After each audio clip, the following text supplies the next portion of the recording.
इसमें से मैंने रोमांटिक सीन कट किया है बिकॉज कम्युनिटी गाइड स्टिक ए जाती है। चलो आगे चलते हैं स्टोरी। खनक एक लंबी सांस लेते हुए मुंह फुलाकर रेयांश को बुरी तरह घूरने लगी। खनक भी अब मदहोश हो रही थी। उसके हाथ अपने आप ही रेयांश की पीठ पर बहुत ही सिडेक्टिव तरीके से चलने लगे, जिसे महसूस करके रेयांश के चेहरे पर एक प्यारी सी मुस्कान आ गई। करीब शाम के 6 बज रहे थे। रिया ओबरॉय इंडस्ट्रीज आई हुई थी। वह बहुत ही गुस्से में अंदर जा रही थी। इस वक्त ऑफिस आवर्स खत्म हो गए थे तो सभी एम्प्लॉयज अपने अपने घर निकल रहे थे।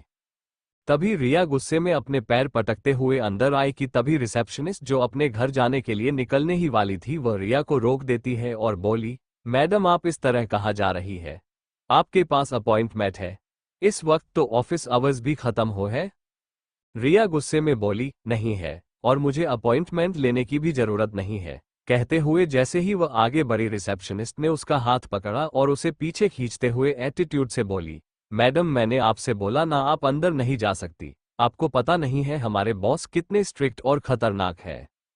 रिया अपना हाथ छुड़ाते हुए बोली, वो मैं देख लूंगी। कहते हुए वह हाथ छुड़ाकर वहां से तेज कदमों से गुस्से में मोक्ष के केबिन की तरफ चली गई। वो रिसेप्शनिस्ट भी उसे रोकने के लिए उसके पीछे पीछे निकल गई। रिया ने मोक्ष के केबिन का डोर धड़ाम से खोला और सामने का नजारा देखकर शॉक्ड रह गई, क्योंकि इस वक्त मोक्ष सोफे पर बैठे हुए था और अनाया उसके ऊपर झुकी हुई थी। अचानक ही केबिन के डोर खुलने की आवाज पर अनाया और मोक्ष दोनों ही चौंक गए। मोक्ष ने अनाया को एक धक्का दिया और अनाया जाकर फ्लोर पर गिर गई। मोक्ष सामने रिया को देखकर हड़बड़ा गया। वो जल्दी से रिया के पास जाकर हाथ बढ़ाकर उसे छूने ही वाला था कि रिया पीछे हट गई। उसकी आंखों से आंसू बहने निकले। उसने अपना एक हाथ आगे करके मोक्ष को रोक लिया और रोते हुए बोली, पास मत आना मेरे, छूना मत मुझे। आप सभी मर्द एक जैसे होते हो, झूठे। कहते हुए रिया अपने तेज कदमों से रोते हुए केबिन के बाहर निकल गई। उसके पीछे आ रही रिसेप्शनिस्ट उसे इस तरह जाते हुए देखकर डेविल स्माइल करके अपने आप से बोलती है, इस लड़की को पहले ही बोला था लेकिन नहीं, इसे तो शौक चढ़ा था बॉस को गुस्सा दिलाने का। अब भड़क गए होंगे सर इस पर। लेकिन अगले पल उसको एक जबरदस्त झटका लगा। उसका मुंह खुला का खुला रह गया, क्योंकि मोक्ष ने भागते हुए आकर रिया को पीछे से हग कर लिया और उसे अपनी बाहों में उठा लिया। रिया खुद को छुड़ाने के लिए मोक्ष को अपने नन्हे नन्हे हाथों से मार रही थी और गुस्सा कर रही थी। छोड़िए मुझे यू चीटर कहीं कि आपने मुझे धोखा दिया है। जब आपको अपनी चुड़ैल दोस्त के साथ ही अफेयर करना था तो मुझे क्यों प्यार के वादे किए? आज के बाद अपनी शकल मत दिखाना मुझे, मर गई मैं आपके लिए। ये कहते हुए रिया मोक्ष से अपने आप को छुड़ाने की कोशिश कर रही थी, लेकिन वो मोक्ष को 1 इंच भी हिला नहीं पा रही थी। मोक्ष उसे समझाते हुए बहुत प्यार से बोला, बेबी बेबी रिलैक्स प्लीज, शांत हो जाओ। तुमने जो देखा वो सच नहीं है, तुम्हें गलतफहमी हुई है। बस एक बार शांत हो जाओ और केबिन में चलो, मैं सब समझाता हूँ। रिया खुद को छुड़ाने की स्ट्रगल करते हुए गुस्से से बोली, गलतफहमी? गलतफहमी में तो आज तक मैं जी रही थी, अब सब कुछ साफ साफ दिख रहा है। छोड़िए मुझे जाने दीजिए। जाइए, आपकी प्यारी अनाया अंदर आपका इंतजार कर रही है। मैंने आप दोनों के रोमांस में डिस्टर्बेंस कर दिया ना? मोक्ष फिर से उसे समझाते हुए प्यार से बोला, मेरी स्वीट हार्ट, मेरी जाना, ये क्या बोले जा रही हो? तुम गलत समझ रही हो, ऐसा कुछ नहीं है जैसा तुम सोच रही हो। एक बार मेरे साथ अंदर चलो, मैं तुम्हें सब समझा दूंगा, प्लीज। मोक्ष उसे अपने कंधे पर उठाते हुए ले जाने लगा। तभी रिया अपने हाथ पैर चलाते हुए मोक्ष को मारने लगी, लेकिन मोक्ष पर इसका कोई असर नहीं हुआ। वो तो रिया को उठाकर अपने केबिन में ले गया। वही वो रिसेप्शनिस्ट अपना मुंह खोले दोनों को देखती रह गई। रिसेप्शनिस्ट अपना मुंह खोले हैरानी भरी नजरों से देखते हुए बोली, ये सर ही थे ना? फिर वो अपना सिर खुजाते हुए अपने आप में ही बोली, ये शेर जैसे सर एक कॉलेज गर्ल को स्वीट हॉट और जाना बोलकर उसके सामने गिड़गिड़ा रहे थे। लगता है आजकल मेरी नींद ठीक से पूरी नहीं हो रही है, इसलिए मैं कुछ भी देख और सुन रही हूँ। ये बोलते हुए वो रिसेप्शनिस्ट अपने घर के लिए निकल जाती है। वही मोक्ष रिया को केबिन में ले आया था और उसे सोफे पर पटक दिया। रिया पीठ के बल गिर जाती है, लेकिन वो तेजी से उठकर बैठ जाती है और उठकर जाने को होती है कि मोक्ष उसकी कमर को कसके पकड़कर उसे अपने गोद में लिए सोफे पर बैठ जाता है। रिया किसी बंदर के बच्चे की तरह मोक्ष की गोद में बैठी थी। दोनों का सीना एक दूसरे से चिपका हुआ था और दोनों के ही चेहरे एक दूसरे के बेहद करीब थे। मोक्ष ने अपने दोनों हाथ उसकी कमर में मजबूती से लपेटे हुए थी, जिसकी वजह से रिया 1 इंच भी हिल नहीं पा रही थी। रिया मोक्ष के बाजुओं पर अपने छोटे छोटे हाथों से मारते हुए उसे गालियां दे रही थी। उसके नर्म मुलायम हिलते हुए होठों को देखकर मोक्ष का गला सूखने लगा। उसने बिना एक पल गवाए अपने सख्त होठों को रिया के नर्म मुलायम होठों पर रख दिए। ऐसा होते ही रिया की आंखें बड़ी बड़ी हो गई। वो अपने दोनों हाथ मोक्ष के सीने पर रखकर उसे खुद से दूर करने लगी। यह महसूस होते ही मोक्ष ने रिया पर अपनी पकड़ और मजबूत कर देता है। वही यह सब देखकर अनाया शॉक्ड थी। मोक्ष के धक्का देने की वजह से वो जमीन पर गिर गई थी, जिसकी वजह से उसकी कमर में दर्द हो रहा था। वो अपनी कमर पकड़े खड़ी थी। करीब 5 मिनट बाद मोक्ष रिया के होठों को एक स्मूच के साथ छोड़ता है। रिया अपनी गुस्से भरी आंखों से घूरते हुए मोक्ष से अपने आप को छुड़ाने की कोशिश करते हुए बोली, छोड़िए मुझे बेशर्म आदमी, आपको शर्म नहीं आती? मैं आपकी करतूतों को भूली नहीं हूं। आप इस तरह से मेरे मन को बहला नहीं सकते, मुझे कन्विंस नहीं कर सकते। मोक्ष अपने सिर को नामे हिलाते हुए बेबसी से बोला, यार रिया तुम मुझ पर इतना शक क्यों कर रही हो? मैंने बोला ना, तुम जैसा सोच रही हो वैसा कुछ नहीं है। रिया झल्लाते हुए बोली, अच्छा क्या मेरी आंखें मुझे धोखा दे रही थी? मैंने साफ साफ देखा आप क्या कर रहे थे। और अगर ऐसा नहीं है तो क्या है बताए? मैं कब से आपको कॉल कर रही थी, आपने उठाया क्यों नहीं? कम से कम एक मैसेज तो कर देते। लेकिन नहीं, वो भी नहीं किया। मोक्ष उसकी लटों को उसके कान के पीछे टक करते हुए प्यार से बोला, सॉरी मेरा बच्चा, मेरी एक इम्पोर्टेंट मीटिंग थी और जल्दी में मैं अपना फोन केबिन में ही भूल गया था। रिया बोली, झूठे कहीं के, अगर फोन केबिन में भूल गए थे तो वापस आकर देखा क्यों नहीं? मोक्ष उसके गालों को सहलाते हुए बोला, तुम आए उसके 5 मिनट पहले ही तो मैं केबिन में आया था, और जब मैं केबिन में आया तो अनाया पहले ही मेरा इंतजार कर रही थी। उसे कोई इंपॉर्टेंट काम था इसलिए। और तुमने जो देखा ऐसा कुछ नहीं था। अनाया का पैर फिसल गया था, वो गिरने वाली थी, इसलिए उसने मुझे पकड़ लिया। मैं सच बोल रहा हूं, मैं तुम्हें कभी धोखा नहीं दे सकता। मोक्ष के चेहरे को अपने छोटे छोटे हाथों में भरकर रिया इमोशनल होते हुए बोली, सच्ची ना? आप सच बोल रहे हो ना? मुझे कभी धोखा नहीं दोगे ना? मुझे हमेशा ऐसे ही प्यार करोगे ना? रिया के इतने सारे सवालों को सुनकर मोक्ष एक प्यारी सी मुस्कान के साथ बोला, हाँ मेरी जाना, ऐसे बात बात पे मुझ पर शक मत किया करो। अनाया उन दोनों को लवीडवी होता देखकर गुस्से में अपने मन ही मन बोली, ये दोनों ही भाई एक जैसे हैं। एक ने पता नहीं कहां से आई हुई मामूली सी लड़की से शादी कर ली और एक ये है कॉलेज गर्ल, एक बच्ची से इश्क फरमा रहा है। हम मर गई थी क्या? हम में कांटे लगे हैं क्या? अब वो पैर पटकते हुए उन दोनों के सामने गई और गुस्से में मोक्ष से बोली, मोक्ष तुमने मुझे कितनी जोर से धक्का दिया, मेरी कमर टूट गई और तुम मेरा हाल पूछने की बजाय इस छोटी बच्ची के साथ रोमांस के मूड में हो। मोक्ष कुछ बोलता उससे पहले ही रिया उछलते हुए मोक्ष की गोद से उठी और अनाया के सामने उंगली करके बोली, ओ आंटी जी, छोटी बच्ची नहीं हूं मैं, ये तो तुमने बहुत अच्छे से देख लिया है। तो अब तुम निकलो यहां से, क्योंकि मुझे अपने बॉयफ्रेंड के साथ अकेले में टाइम स्पेंड करना है। अनाया गुस्से से रिया को घूरते हुए बोली, तुमने मुझे आंटी कहा? मैं तुम्हें किस एंगल से आंटी दिखती हूँ? तुम्हारी इतनी हिम्मत? रिया अनाया की बात काटते हुए बोली, तो मैं तुम्हें किस एंगल से छोटी बच्ची दिखती हूँ जो हर बार मुझे बच्ची बच्ची बोलती रहती हो? अभी लास्ट मंथ ही मेरा बर्थडे गया है और मैं अब 19 साल की हूँ, समझी? ये बात रिया ने अपने शर्ट की कॉलर को उचकाते हुए आंखें चढ़ाए हुए कहा था। और इस वक्त रिया बहुत ही मासूम और प्यारी लग रही थी। मोक्ष दोनों की ही केट फाइट को देखकर जल्दी से सोफे से उठता है और रिया को फिर से पकड़कर पीछे से अपनी बाहों में जकड़ लेता है और उसके कंधे पर अपनी चीन टिकाए रिया के कान के पास जाकर शरारती अंदाज में बोला, हाँ हाँ मैं जानता हूँ कि तुम बड़ी हो गई हो, इसलिए मैं सोच रहा था कि आज रात हम बड़ों वाली हरकतें करेंगे, क्या ख्याल है? ये बात मोक्ष ने बहुत धीमी आवाज में बोली थी, लेकिन अनाया रिया के काफी करीब खड़ी थी, उसे सब कुछ बहुत साफ साफ सुनाई दिया था। अब उससे ये बिल्कुल भी बर्दाश्त नहीं हुआ, तो वो अपने पैर पटकते हुए वहां से चली गई। और रिया मोक्ष की बात को सुनकर शर्म से पानी पानी हो गई। उसने मोक्ष के हाथ पर मारा जो उसके पेट पर थे और शर्माते हुए बोली, आप कितने बेशर्म हैं? वो खड़ी थी उसके सामने ही आप क्या बोल रहे थे? लगता है उसने सब कुछ सुन लिया। मोक्ष उसके गले पर किस करते हुए बोला, तो क्या हुआ, सुन लिया तो? उसे भी पता है बॉयफ्रेंड अपनी गर्लफ्रेंड के साथ प्यार कैसे करता है। तुम ये सब छोड़ो, ये बताओ कि क्या तुम आज रात के लिए तैयार हो ना? मैं अब और इंतजार नहीं कर सकता। ये कहते हुए मोक्ष रिया की बाजुओं को पकड़कर अपने सामने खड़ा कर देता है। रिया इस वक्त मोक्ष की नजरों से नजर नहीं मिला पा रही थी, वो शर्मा कर अपनी नजरें नीचे किए हुए थी।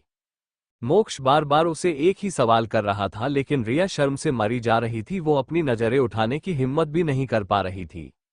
वहीं सिंघानिया विला में रेयांश खनक के ऊपर झुके हुए किस कर रहा था और खनक अब उसे अपने आप से दूर करने की कोशिश कर रही थी, लेकिन रेयांश था कि उसे छोड़ने की बजाय और पैशनेट हो रहा था।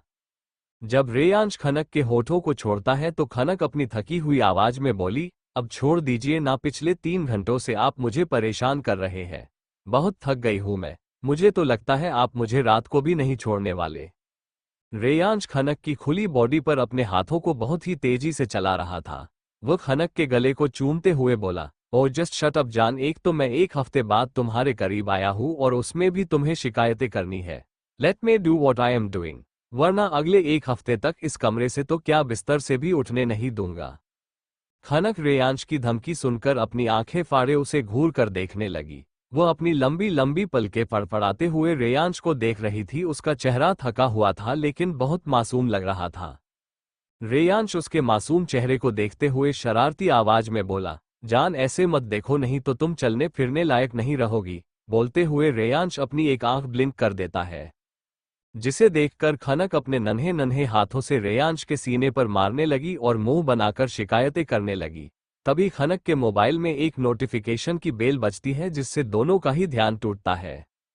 खनक अपना हाथ बढ़ाकर अपने साइड के नाइट स्टैंड पर रखा अपना मोबाइल उठती है और मैसेज देखने लगती है। खनक के चेहरे पर एक हल्की सी मुस्कान थी और रेयांश उसके सीने में अपना मुंह घुसाए उसके सीने पर अपने होठों को रब कर रहा था। खनक मुस्कुराते हुए अपना फोन उठाकर जब नोटिफिकेशन देखती है तो उसकी मुस्कान गायब हो जाती है। उसके चेहरे पर दर्द की लकीरें उभर आती हैं, उसका पूरा बदन कांप उठता है। वो अपनी जगह पर फ्रीज हो चुकी थी। जब रेयांश को थोड़ा अजीब सा महसूस होता है तो वो अपना चेहरा उठाकर खनक को देखता है। खनक के आंखों में आंसू थे और उसकी आंखें और चेहरे पर दर्द उभर आया था। खनक को इस तरह देखकर वो तुरंत उसके हाथ में पकड़े मोबाइल को देखता है। वो तुरंत ही उसके हाथ से मोबाइल लेकर देखता है, जिसमें एक लिंक आई थी जिसे खोलकर खनक पढ़ रही थी। यह एक न्यूज आर्टिकल की लिंक थी जिसका टॉपिक था रेयांश सिंघानिया ने चली अब तक की सबसे बड़ी चाल, जिसमें डिटेल में एक पूरी इंफॉर्मेशन दी गई थी जो शायद काफी तोड़मरोड़ कर दी गई थी। जिसमें लिखा था कि रेयांश सिंघानिया की मां स्वधा सिंघानिया अपने पिता की एक लौती औलाद थी जिनका नाम मिस्टर सत्यम परिहार था। परिहार एम्पायर के मालिक जो इंडिया में काफी जाना माना नाम था और परिहार एम्पायर भी काफी बड़ी कंपनी है जिसका टर्नओवर आज भी काफी ज्यादा है। मिस्टर सत्यम परिहार ने मरने से पहले एक विल बनाई थी जिसमें लिखा था कि उनके मरने के बाद उनकी पूरी प्रॉपर्टी उनकी बेटी स्वधा की पहली संतान जो सबसे बड़ी होगी उसके नाम होगी। लेकिन उसमें भी एक कंडीशन थी कि ये तभी होगा जब उसकी शादी होगी और उसका जीवनसाथी भी उस प्रॉपर्टी का बराबर का हिस्सेदार होगा। विल में लिखा था कि दोनों में से कोई भी अपना हिस्सा अगर छोड़ता है तो ये सारी प्रॉपर्टी किसी एक के नाम हो जाएगी और यह प्रॉपर्टी मिलियंस डॉलर में है। रेयांश सिंघानिया ने इस बार भी अपने दिमाग का इस्तेमाल बखूबी किया। एक साधारण लड़की के साथ शादी करके पूरी परिहार कंपनी और पूरी प्रॉपर्टी अपने नाम कर ली। वाकई में आज तक मिस्टर रेयांश सिंघानिया के बहुत सारे किस्से सुने थे, लेकिन आज देख भी लिया जब आज से 2 महीने पहले उन्होंने सारी मीडिया के सामने एक साधारण लड़की के साथ हुई उनकी शादी को अनाउंस किया था। और इन 2 महीनों में ही उन्होंने पूरी परिहार कंपनी और उसकी पूरी प्रॉपर्टी को अपने नाम कर लिया है। बहुत ही आसानी से इस प्रॉपर्टी को पाने के ख्वाब देखने वालों को साइड हटा दिया। खबर तो ये भी है कि अब जब पूरी प्रॉपर्टी उनके नाम हो गई है तो बहुत जल्द वो अपनी सो कॉल्ड मामूली सी बीवी से डाइवोर्स लेने वाले हैं। माना तो ये भी जाता है कि मिस्टर सिंघानिया ने ये शादी कुछ टर्म और कंडीशन पर की थी। यह एक कॉन्ट्रैक्ट मैरिज टाइप थी। उनकी नज़दीकियां आजकल शनाया शानियाल से बढ़ रही है। शानियाल परिवार और परिहार परिवार पहले से ही काफी करीब थे और परिहार कंपनी के साथ उनका कोलैबोरेशन काफी पुराना है, जिससे अब उनके घर के बच्चे भी बिजनेस पार्टनर बन गए हैं। लेकिन अब लग रहा है कि ये दोनों अपने प्रोफेशनल रिश्ते के साथ एक पर्सनल रिश्ता भी बहुत जल्द जोड़ेंगे। हो सकता है दोनों बहुत जल्द शादी के बंधन में बंध जाए। इन सबके साथ शनाया और रेयांश की एक पिक्चर थी जिसमें दोनों ही एक रोमांटिक पोजीशन में खड़े थे। खनक की आंखों में लगातार आंसू बह रहे थे, उसका पूरा बदन सुन्न पड़ गया था। एक ही पल में उसकी सारी दुनिया उजड़ चुकी थी, उसके सारे अरमान टूट कर रह गए थे। रेयांश भी यह सब पढ़कर और देखकर शॉक्ड था। जब उसने खनक को इतनी बुरी हालत में देखा, उसने तुरंत ही फोन को साइड में फेंक दिया और जल्दी से खनक के ऊपर से उठा और खनक को उठाकर अपनी गोद में बिठा लिया। खनक अभी भी शॉक्ड किसी मूर्त की तरह थी। रेयांश उसे हिलाते हुए हड़बड़ाकर बोला, जान जान जान, प्लीज, ये तुमने जो कुछ भी देखा और पढ़ा सब सच नहीं है। मैं तुम्हें सब बताता हूँ, सब समझता हूँ। प्लीज तुम कोई भी गलत ख्याल अपने दिमाग में मत लाना। रेयांश की आवाज सुनकर खनक होश में आती है। जब वो खुद को रेयांश की गोद में बैठे हुए पाती है तो एक ही झटके में रेयांश को धक्का देकर उसकी गोद से उतर जाती है और खुद को ब्लैंकेट से कवर करके बेड के कोने में सिकुड़ कर बैठ जाती है। इस वक्त उसके चेहरे पर बेहद दर्द था। वो अपनी दर्द भरी आवाज में बोली, क्यों क्यों किया ऐसा मेरे साथ? क्यों खेला मेरे जज्बातों के साथ, मेरे दिल के साथ? आपने मेरी फीलिंग्स के साथ ही नहीं, मेरे जिस्म के साथ भी खेला है। पहले ही सब कुछ बता दिया होता तो मैं कोई उम्मीद ही नहीं रखती आपसे। अरे वैसे भी मेरी जिंदगी किसी नर्क से कम नहीं थी। जहां इतना सहा था ये भी सह लेती, लेकिन आपने तो मुझे झूठे प्यार के सपने दिखाए। मैं भी इंसान हूं, मुझे भी जीने का, खुश होने का हक है, ये एहसास दिलाया और आपने ही मुझे खिलौना बना दिया और मेरे साथ खेलते रहे। मैं तो सिर्फ आपके मकसद तक पहुंचने का जरिया थी, है ना? अब तो आपको सब कुछ मिल गया ना, जो कुछ भी आपको चाहिए था। तो अब क्यों रखा हुआ है आपने मुझे अपने साथ, या फिर कुछ और बाकी रह गया है? रेयांश खनक को इस तरह टूटते हुए देखकर दुखी हो गया। वो खनक को समझाते हुए बोला, जान तुम गलत सोच रही हो, जो दिख रहा है वो पूरा सच नहीं है। आई लव यू जान, प्लीज तुम कोई भी गलत ख्याल अपने दिमाग में मत लाना। ये कहते हुए रेयांश खनक के करीब जाने की कोशिश करने लगा कि तभी खनक उसे अपना हाथ दिखाकर उसे रोकते हुए बोली, पास मत आना, मेरे जितना खेलना था आपने खेल लिया, अब और नहीं। डाइवोर्स चाहते हैं ना आप मुझसे? तो ठीक है, मुझे मंजूर है। अब मैं खुद आपको इस रिश्ते से आजाद कर दूंगी।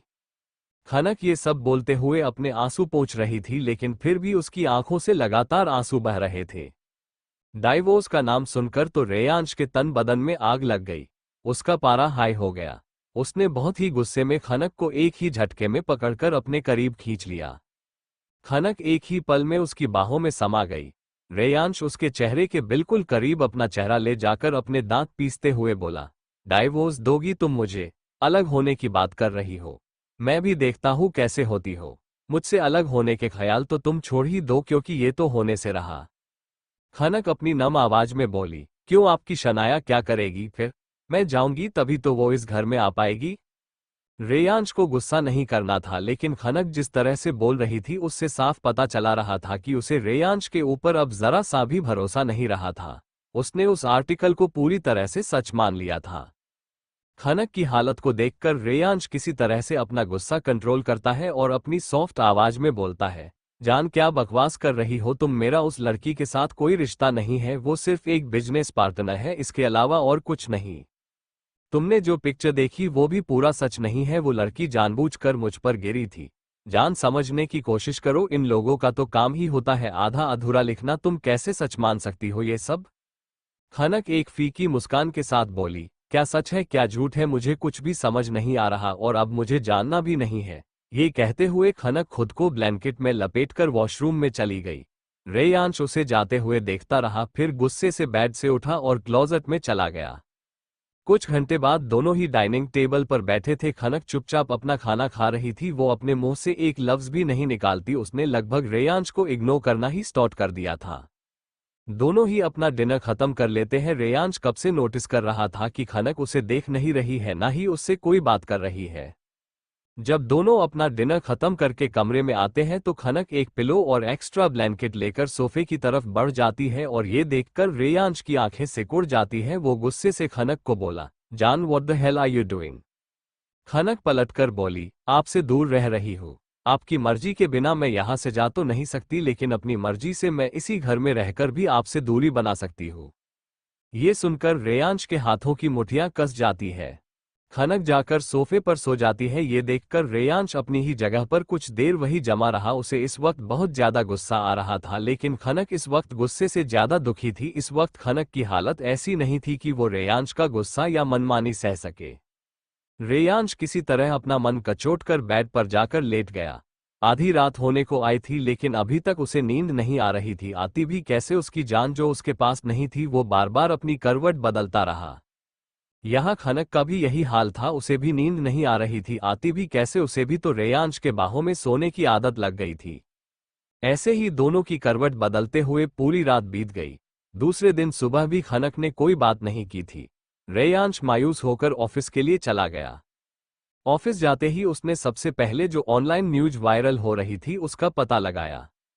पता लगाने पर पता चला कि ये एक रैंडम ऑनलाइन चैनल है और आजकल ऐसे बहुत से ऑनलाइन चैनल निकले हैं जो ऐसी ही न्यूज फैलते हैं। जब इस चैनल को ऑपरेट करने वालों को पकड़ा गया तो उन्होंने बताया कि उन्हें किसी अननोन पर्सन की तरफ से ये सारी इन्फॉर्मेशन दी गई थी, जिन्हें ये लोग जानते भी नहीं। उसने अपनी आइडेंटिटी सीक्रेट रखी थी। ये सब जानने के बाद रेयांश का मूड और खराब हो गया था। शनाया ने भी ये आर्टिकल पढ़ लिया था। वो बिना नॉक किए ही सीधा रेयांश के केबिन में घुस गई।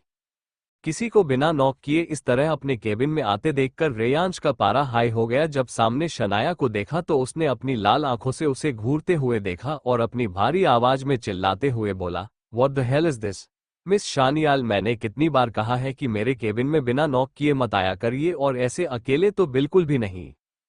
शनाया घबराते हुए बोली, रेयांश शांत हो जाओ, बात ही ऐसी थी कि मुझे आना पड़ा। वो शनाया आगे कुछ बोलती उससे पहले वो बोला, जानता हूँ आपने भी वो आर्टिकल पढ़ लिया है, मैंने ब्लॉक करवा दिया है। उसे ज्यादा इम्पोर्टेंस देने की जरूरत नहीं है, जाकर अपना काम करो और जितना हो सके मुझसे दूर रहो। ये बात रेयांश अपने गुस्से में अपने दांत पीसते हुए बोल रहा था। तभी शनाया झूठी चिंता जताते हुए बोली, लेकिन खनक ने भी ये न्यूज देख ली तो? रेयांश उसकी इस बात से गुस्से में दांत पीसते हुए बोला, आपको उसकी चिंता करने की जरूरत नहीं है मिस शानियाल, मैं अपनी बीवी को संभाल सकता हूं, बस आप उससे दूर रहिए वरना कहीं कल आपकी न्यूज ना वायरल हो जाए। शनाया जानती थी रेयांश अपने इमोशन बहुत अच्छे से कंट्रोल करना जानता था, लेकिन जब बात खनक की आती थी वो आउट ऑफ कंट्रोल हो जाता था। वो समझ चुकी थी रेयांश के कहने का क्या मतलब था। शनाया को आगे कुछ बोलना ठीक नहीं लगा, वो केबिन से बाहर निकल जाती है। शनाया के जाते ही रेयांश अपने काम में लग जाता है। ऐसे ही देखते करीब 1 महीना बीत चुका था और इस पूरे 1 महीने में खनक एक मशीन की तरह बन चुकी थी। बहुत जरूरी हो तभी बात करना, बस एक मशीन की तरह सिर्फ अपना रूटीन फॉलो करना। इस पूरे 1 महीने में वो रेयांश के साथ एक कमरे में होने के बावजूद भी दूरी बनाकर रखती थी। ना वो खुद करीब जाती थी, ना ही वो रेयांश को करीब आने देती थी। रेयांश ने अब विला में कमरों को छोड़कर पूरे विला में सीसीटीवी कैमरा लगवाया था, जिसका लाइव कनेक्शन उसने अपने लैपटॉप से कनेक्ट कर रखा था। जब भी वो फ्री होता तो उसी से ही खनक को देखा करता, अपने दिल को बहला लेता। उसे डर था कि नाराजगी के चलते कहीं खनक फिर से भागने की कोशिश ना करे। वो अब कोई रिस्क नहीं लेना चाहता था। इस वक्त दोपहर होने को आई थी और रेयांश अपने ऑफिस में था। इतने टाइम से खनक उसके सामने होकर भी उसके साथ नहीं थी। हर रोज खनक उसके घर जाते ही कमरे से बाहर निकल जाती, जो कि सोने के टाइम आती और सीधे जाकर सोफे पर सो जाती और सुबह जल्दी फ्रेश होकर कमरे से बाहर निकल जाती। एक तरह से खनक उसके सामने जाना और बात करना जितना हो सके अवॉइड करती। जब बहुत जरूरी बात हो तभी बात करती, वो भी अपने एक्सप्रेशन लेस फेस के साथ। उसे खनक की बहुत ज्यादा याद आ रही थी। वो अपनी नजरें लैपटॉप में गड़ाए था जिनमें पूरे सिंघानिया विला की लाइव फुटेज चल रही थी। खास करके खनक उसके सामने लैपटॉप की स्क्रीन पर थी। इस वक्त खनक कॉरिडोर से होते हुए अपने कमरे में जा रही थी। कमरे में कोई सीसीटीवी नहीं था, जिससे रेयांश बेसब्री से वेट करता रहा था खनक के कमरे से बाहर निकलने का। करीब आधे घंटे के बाद खनक एक बैग लेकर बाहर निकली, जिसे देखकर रेयांश की धड़कनें तेज हो गई। उसके चेहरे पर डर की लकीरें उभर आए। बिना एक पल गवाए अपना लैपटॉप बंद करके तेज कदमों से बाहर निकाला और बहुत बेचैनी से खनक के मोबाइल पर फोन करने लगा, लेकिन खनक ने उसका फोन नहीं उठाया। रेयांश ने तुरंत ही पूरे विला की सिक्योरिटी को हाई अलर्ट पर करवा दिया और जितना जल्दी हो सके उतना जल्द वो घर के लिए निकल गया। रास्ते भर उसे अजीब अजीब से ख्याल आ रहे थे। करीब 1 घंटे बाद विला पहुंचते ही बिना एक पल गवाए वो सीधा अपने कमरे की तरफ बढ़ गया। कमरे में आते ही बेचैनी से वो पूरे कमरे में खनक को ढूंढने लगा, लेकिन कमरे में खनक उसे कहीं नहीं मिली। उसने वॉशरूम, क्लोसेट रूम, बालकनी सभी जगह देख लिया, लेकिन खनक कहीं नहीं थी। वो बेचैनी से लंबी लंबी सांसें लेने लगा। उसके दिमाग ने जैसे काम करना बंद कर दिया हो। वो पागलों की तरह चिल्लाया, जान जान कहाँ हो तुम नहीं जा सकती। तभी कमरे में खनक एंटर हुई और रेयांश को इस तरह देखकर हैरान रह गई। उसने सवालिया नजरों से रेयांश को देखा। रेयांश ने जैसे ही खनक को अपने सामने देखा उसने राहत की सांस ली। वो एक ही झटके में खनक से लिपट गया। उसकी तेज धड़कने खनक साफ सुन रही थी। रेयांश बेचैनी से बोला, मैं कितना डर गया था, मुझे लगा तुम फिर से। रेयांश के आगे बोलने से पहले ही खनक ने बात पूरी की। आपको लगा मैं फिर से भाग गई? फिक्र मत करिए, मैं अब नहीं भागने वाली। अब मैं सिर्फ इंतजार करूंगी उस दिन का जिस दिन आप खुद मुझे अपनी लाइफ से निकाल देंगे। ये बोलते वक्त खनक के चेहरे पर एक फीकी मुस्कान थी और आवाज में एक मायूसी। खनक की बात सुनकर रेयांश को गुस्सा आ गया। उसने खनक को अपने से अलग किया और उसकी दोनों बाजुओं को पकड़कर झकझोरते हुए अपने दांत पीसकर बोला, और तुम्हारा ये इंतजार कभी खत्म नहीं होगा। वो दिन कभी नहीं आएगा। तुम्हें अब जिंदगी भर मेरा बनकर रहना होगा, समझी? तुम मेरी हो, तुम्हें मैं खुद से अलग कभी नहीं होने दूंगा। ये कहते हुए रेयांश ने उसे अपने आप से चिपका लिया और उसके होठों को अपने मुंह में भरकर बहुत जोर से सक करने लगा। लेकिन खनक ना तो उसे खुद से दूर कर रही थी और ना ही कोई रिएक्ट कर रही थी। वो बुत बनकर खड़ी रही जैसे उसमें जान ही न हो। जब रेयांश ये चीज महसूस करता है तो वो उसके होठों को छोड़ देता है और उससे अलग होकर खनक को एकटक देखने लगा, जिसके चेहरे पर इस वक्त कोई एक्सप्रेशन नहीं थे। रेयांश उसे समझाते हुए नर्म लहजे में बोला, जान प्लीज इतना नाराज मत हो ना। I want to feel your love दो योर बॉडी, प्लीज मेरा साथ दो, I need you very badly. Khanak अभी भी कोई रिएक्ट नहीं करती, ना ही कुछ बोलती है। वो चुपचाप किसी पुतले की तरह खड़ी रहती है, जिसे देखकर रेयांश इरिटेट हो जाता है। रेयांश इरिटेट होकर बोलता है, जान क्या कर रही हो तुम? क्यों इतना तड़पा रही हो मुझे? मैंने कितनी बार बोला कि जो भी कुछ तुमने पढ़ा वो पूरा सच नहीं है। यकीन मानो मेरा मुझे उस विल के बारे में नहीं पता था। हमारी शादी के बाद मुझे पता चला, वो भी तब जब तुम मुझे छोड़कर चली गई थी। मैंने कोई पहले से प्लान नहीं बनाया था। समझने की कोशिश करो। खनक बिना किसी एक्सप्रेशन के अपनी धीमी आवाज में बोली, लंच का टाइम हो गया है, प्लीज लंच करके ही ऑफिस जाएगा। ये बोलकर खनक कमरे से बाहर निकल गई और रेयांश उसे जाते हुए देखता रह गया। उसकी आंखों में दर्द उतर आया, लेकिन आज उसने ठान लिया था कि वो खनक को आज किसी भी तरह से मना कर ही रहेगा। वो तेज कदमों से खनक के पीछे पीछे निकल गया। खनक जैसे ही कमरे के बाहर निकली कि कुछ ही पल में उसने अपने पैरों को हवा में लटकते पाया। रेयांश अपने तेज कदमों से उसके पीछे आया और एक ही झटके में खनक को पीछे से ही अपनी बाहों में उठा लिया और उसे लेकर कमरे में आ गया। कमरे में आकर उसने खनक को धीरे से नीचे उतारा। जैसे खनक ने खुद के पैरों को फ्लो पर पाया, वो जल्दी से पलट कर गई। रेयांश उसके दोनों गालों को अपने हाथों में भरकर बोला, जान पहले बोलो कि तुम नाराज नहीं हो।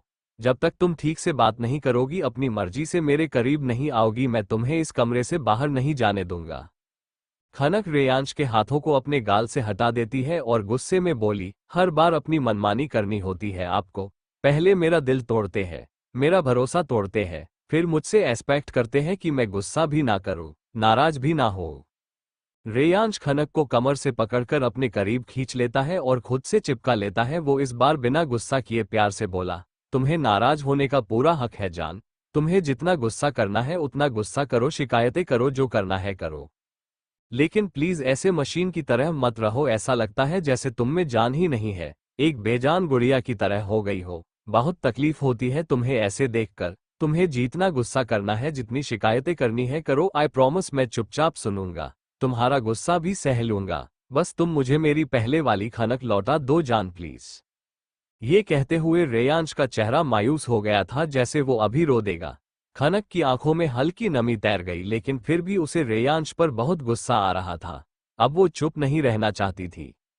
उसने अपनी शिकायतों का पिटारा खोल दिया। वो रोते हुए गुस्सा कर रही थी। वो रेयांश के सीने पर अपने नन्हे नन्हे हाथों से मारते हुए बोली, आप बहुत बुरे हो। आपने मुझे बहुत हर्ट किया है। जान जान कहते रहते हो, लेकिन कभी मुझे अपनी जान माना ही नहीं। आप कभी मुझे कुछ नहीं बताते, हर बात मुझसे छुपाते हैं। शादी के वक्त बोलते रहे मैं तुम्हें पहले से जानता हूं, लेकिन एक बार भी नहीं बताया कि आप मेरे स्ट्रेंजर बॉय हो। आपने खुद ही सोच लिया कि अगर मुझे पता चला कि आपके पापा की वजह से मेरे पेरेंट्स की मौत हुई है तो उसके लिए मैं आपको ब्लेम करूंगी। अरे आपने भी तो अपनी मम्मा को खोया था, क्या मैं आपका दर्द नहीं समझ पाती? लेकिन आपने मुझे इस लायक समझा ही नहीं। आपको लगता है कि मैं कुछ समझूंगी ही नहीं। शिमला में भी मुझे 2 दिन तक अकेले छोड़कर चले गए थे। नित्या के बारे में भी आपने मुझे कुछ नहीं बताया और इस बार शनाया के बारे में नहीं बताया। आपको क्या लगता है, अगर मैं ये बताती नहीं तो क्या मुझे तकलीफ नहीं होती? मुझे भी तकलीफ होती है जब लड़कियां आपको देखती है, आपके करीब आने की कोशिश करती है। आपने कभी सोचा है कि मुझे कैसा लगता होगा जब नित्या आपको हर बार अपना कहती थी, मुझसे बहस करती थी? जब आपको और शनाया को मैंने अपनी आंखों से करीब देखा था तब मेरे दिल में बहुत दर्द हुआ था, मेरी सांसें घुट रही थी, लेकिन फिर भी मैं खुद को समझा लेती थी कि ये सच नहीं है और इसमें आपकी गलती नहीं है। लेकिन हर बार मुझे ये सुनने को मिलता है कि मैं आपके लायक नहीं हूँ, आप एक दिन मुझे छोड़ दोगे। आपने मुझसे शादी भी किसी मकसद से की है या फिर अपने गिल्ट में आकर मुझे सहारा देने के लिए की है? क्या करती मैं, किस पर भरोसा करती, अपने दिमाग पर कि अपने दिल पर? हर बार दिल और दिमाग दोनों ही लड़ते रहते। दिल कहता था कि आप कभी मुझे धोखा नहीं दे सकते और दिमाग कहता था मैं आपके लायक नहीं हूँ, हो सकता है मैं आपकी मजबूरी हूँ। बहुत प्यार करती हूँ आपसे, ये जानने के बाद भी कि मैं आपके सामने कुछ भी नहीं, मेरी हैसियत आपसे प्यार करने की नहीं है, लेकिन क्या करूँ, हो गया। डर लगने लगा है, कभी आपने छोड़ दिया तो क्या होगा, मैं जी पाऊंगी कि नहीं? अगर जैसा सब कहते हैं और मानते हैं वैसा हुआ, अगर सच में आप मुझसे प्यार नहीं करते होंगे तो मैं बर्दाश्त कैसे कर पाऊंगी? यही सोच सोचकर मेरा दिल और दिमाग फटा जा रहा है। प्लीज प्लीज प्लीज आज सच बता ही दीजिए, जो भी सच होगा मैं अपना लूंगी, कोई फरियाद कोई शिकायत नहीं करूंगी, प्लीज। आखिरी लाइन बोलते वक्त खनक अपने घुटनों के बल बैठ गई और अपने दोनों हाथ जोड़कर फुट फुट कर रोने लगी। रेयांश ने खनक को इस हालत में देखकर तुरंत ही उसकी दोनों बाजुओं को पकड़कर जल्दी से उठाया और उसके आंसुओं को साफ करके उसे शांत करवाया। खनक सुबक रही थी, रेयांश ने उसे पकड़कर बेड पर बैठा दिया और खुद उसकी गोद में सिर रखकर फर्श पर ही बैठ गया। फिर वो अपनी नर्म आवाज में बोला, I am sorry, I am really very sorry. तुम मेरी वजह से इतनी तकलीफ में थी, मुझे तुम्हें पहले ही बता देना चाहिए था। यकीन मानो मेरा इरादा तुम्हें तकलीफ देने का नहीं था, मैं बस तुम्हें प्रोटेक्ट करना चाहता था। आगे से मैं कभी कुछ भी नहीं छुपाऊंगा, तुम्हें हर बात बताऊंगा, मैं ध्यान रखूंगा कि तुम्हें आगे से कोई ऐसी तकलीफ ना हो। आगे से मैं किसी भी लड़की को अपने करीब नहीं आने दूंगा, प्रॉमिस। मुझे इस बार माफ कर दो। मैं तुमसे बहुत प्यार करता हूं, नहीं रह सकता तुम्हारे बिना एक पल भी। तुम थोड़ी देर भी मुझसे दूर होती हो तो मैं पागल हो जाता हूं। तुम अपने दिमाग से ये डर निकाल दो कि कभी मैं तुम्हें छोड़ दूंगा, क्योंकि डर तो मुझे है कि कहीं तुम मुझे छोड़कर गई तो मैं पागल हो जाऊंगा, जी नहीं पाऊंगा। उसने अपना सिर उठाया और खनक के दोनों हाथों को अपने हाथों में लिया और बोला, आई love you more than my self. और ये सच है। मैं वैसा नहीं जैसा दुनिया के सामने हूँ, मैं ऐसा हूँ जैसा अभी तुम्हारे सामने हूँ, और ऐसा मैं सिर्फ तुम्हारे सामने ही हो सकता हूँ। क्या तुम्हें मेरी आंखों में अपने लिए प्यार नजर नहीं आता जान? खनक साफ देख पा रही थी कि रेयांश उसके लिए किस कदर पागल है, किस कदर वो उसे चाहने लगा है। उसने रेयांश का हाथ पकड़कर अपने ऊपर खींच लिया। दोनों एक साथ बेड पर गिर गए। इस वक्त रेयांश खनक के ऊपर था। खनक रेयांश के सीने में अपना सिर घुसाए फुट फुट कर रोने लगी। रेयांश ने जब ये महसूस किया कि खनक बहुत ज्यादा रो रही है तो उसने खनक के चेहरे को पकड़कर अपने सीने से बाहर निकाला और उसके आंसुओं को पोंछकर बोला, जान अब रोना बंद करो ना। मुझे तुम्हारी आंखों में आंसू अच्छे नहीं लगते। इतने दिनों बाद करीब आए हो और रोने लग गई, ऐसा नहीं कि चलो अपने पति को एक किस ही दे दो। खनक ये सुनकर शर्मा गई, उसने अपनी नजरें झुका ली और बोली, आप कभी नहीं सुधरोगे। रेयांश अपने शरारती अंदाज में बोला, कभी नहीं, तुम्हें देखकर मुझे सिर्फ बिगड़ने का मन करता है। अब रेयांश धीरे धीरे उसके होठों के करीब अपने होठों को ले जा रहा था और खनक ये देखकर शर्मा रही थी। तभी अचानक ही खनक के एक्सप्रेशन चेंज हुए, जैसे कुछ याद आया हो, और तुरंत ही उसने रेयांश के सीने पर हाथ रखकर हल्का सा धक्का देकर रेयांश को खुद से दूर किया। रेयांश की पकड़ खनक पर ढीली थी, जिसकी वजह से वो हल्के धक्के से ही साइड में गिर गया। खनक उसे घूर रही थी और रेयांश ने बेबसी से खनक को देखते हुए कहा, अब तुम्हें क्या याद गया जान?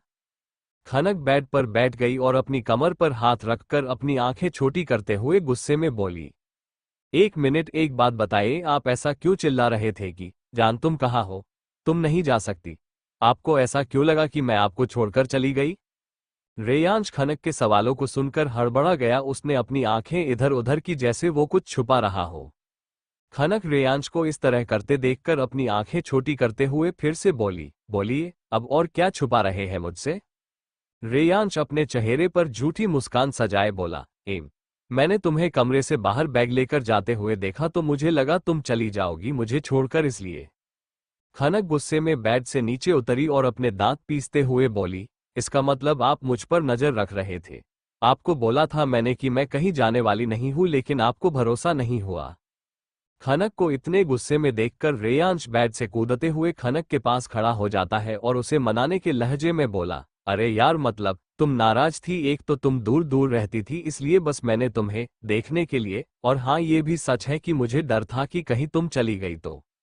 ये बात बोलते हुए रेयांश की आवाज धीरे धीरे धीमी हो जाती है और खनक का गुस्सा बढ़ता जाता है। वो गुस्से में पैर पटकते हुए कमरे से बाहर निकल जाती है।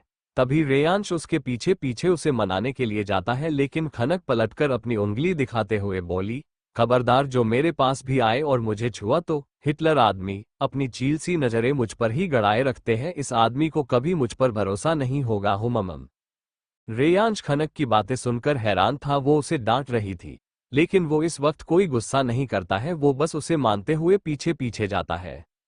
लेकिन खनक गुस्से से पैर पटकते हुए तेजी से बाहर निकल आई और लिविंग हॉल से होते हुए डाइनिंग एरिया में जा रही थी कि तभी वहां रिया आ जाती है। रिया आते ही बोली, दीदी आप इतनी गुस्से में क्यों हो, क्या हुआ? खनक खुद को नॉर्मल करते हुए बोली, कुछ नहीं, तू वो सब छोड़, चल पहले लंच कर लेते हैं, बाद में हम निकलते हैं। तभी मोक्ष भागते हुए रिया के पीछे आता है और बोला, यार बेबी मैंने बोला ना कि मैं तुम्हें ड्रॉप कर दूंगा, फिर भी तुम अकेले चली आई, बस 5 मिनट ही तो वेट करना था, तुम इतना नाराज क्यों हो रही हो? वही खनक के पीछे से रेयान जाते हुए बोला, यार जान मैंने सब कुछ तो सच बता दिया, फिर भी तुम गुस्सा कर रही हो। सॉरी बोल रहा हूं ना, अब तो माफ कर दो। अब हाल ये था कि चारों हैरानी से एक दूसरे के सामने थे। रिया के पीछे मोक्ष और खनक के पीछे रेयांश, और दोनों कपल आमने सामने। खनक अपने हाथ के इशारे से रिया को पूछती है कि मोक्ष उसके पीछे क्यों है। वही रिया भी अपने हाथ के इशारा से ही खनक को पूछती है कि रेयांश आज घर पर कैसे है। लेकिन फिर दोनों ही अपने कंधे उचका लेती है। फिर खनक रिया का हाथ पकड़कर उसे डाइनिंग एरिया में ले जाती है। वही मोक्ष और रेयांश वही खड़े एक दूसरे के सामने हाथों के इशारे से एक दूसरे को पूछते हैं कि आखिर ये था क्या। अब दोनों ही बेबसी से अपना सिर नामे हिला के डाइनिंग एरिया में आ जाते हैं। अब चारों ही डाइनिंग टेबल पर अपना खाना खा रहे थे। वही दोनों लड़कियां एक दूसरे के साथ बिजी थी। दोनों ने ही दोनों लड़कों को इग्नोर कर दिया था, जिससे दोनों लड़के अपना मुंह फुलाए अपनी जलती नजरों से अपनी अपनी वाली को देख रहे थे, जो कब से उन पर ध्यान ही नहीं दे रही थी। दोनों ही एक दूसरे के साथ इतनी मस्त में थी कि उनके लिए दोनों ही लड़के एग्जिस्ट ही नहीं करते। चारों अपना अपना लंच खत्म करते हैं। फिर खनक रिया को बोली, चलो रिया मैंने बैग तैयार कर दी है, बस तुम्हारा इंतजार था, हम चलते हैं। जाने की बात पर दोनों लड़कों के कान खड़े हो गए। दोनों एक साथ बोले, चलते हैं? कहाँ चलते हैं? जाना कहाँ है तुम लोगों को, हम भी साथ चलते हैं। तभी खनक बोली, कोई जरूरत नहीं है, हम ऑर्फनेज जा रहे हैं। फिर वो रेयांश के सामने देखकर ताना मारने के लहजे में बोली, आपने जिस बैग को लेकर मुझे बाहर जाते हुए देखा था ना, वो ऑर्फनेज के बच्चों का सामान था। रेयांश अपनी नर्म और धीमी आवाज में बोला, जान प्लीज सॉरी ना, तुम इतना नाराज क्यों हो रही हो यार, चलो मैं भी आता हूँ, हम साथ में चलते हैं। तभी मोक्ष भी रेयांश की हाँ में हाँ मिलाते हुए रिया से बोला, हाँ बेबी मैं भी आता हूँ। रिया मुंह बना के बोली, कोई जरूरत नहीं है, जाओ जाके अपनी अनाया के साथ मीटिंग करो। ये सुनकर मोक्ष का मुंह बन गया, जिसे देखकर रेयांश ने मोक्ष की तरफ देखा और एक चिढ़ाने वाली स्माइल पास कर दी।